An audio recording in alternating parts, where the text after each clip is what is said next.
করেছো? কোথায় যাচ্ছি বলো তো? দুপুর 12টার সময় হঠাৎ প্ল্যান হলো, তো চলো তারাপীঠ যাওয়া যাক।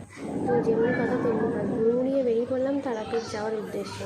তো এখন চলেছি কামারকুণ্ডুতে, এরপর কামারকুণ্ডু থেকে বর্ধমান থেকে রামপুরহাট। তো ফাইনালি আমরা এসে পৌঁছে গেছি রামপুরহাট। তো এরপর আমাদেরকে নামতে হবে। তো আমার এই সময় একটু টায়ার্ড লাগছিলো, এই জন্য বরের কানের মাথা রেখে একটু ঘুমানোর চেষ্টা করছি, বাট ঘুমোলে চলবে না, এক্ষুনি নামতে হবে এবং নেমেই টোটো করে একটা রুম ভাড়া করতে হবে। রুম ভাড়া করে আমরা স্নান করি সোজা চলে যাব মায়ের উদ্দেশ্যে। তো আমরা এখন হাঁটছি, একটা টোটো খোঁজার চেষ্টা করছি। তো আজকে মন্দির খুবই ফাঁকা ছিল, ভাগ্য ভালো ছিল সেই জন্য নাকি জানি না। তো আমাদের পুজো দেওয়া কমপ্লিট, আমরা এখন বাইরে ফটো সেশন ভিডিও এসব করছি। তো 22 ঘন্টার জার্নি ছিল আমাদের, তো 24 ঘন্টা লাগে, সেই যাত্রায় আমাদের ছিল 22 ঘন্টার জার্নি।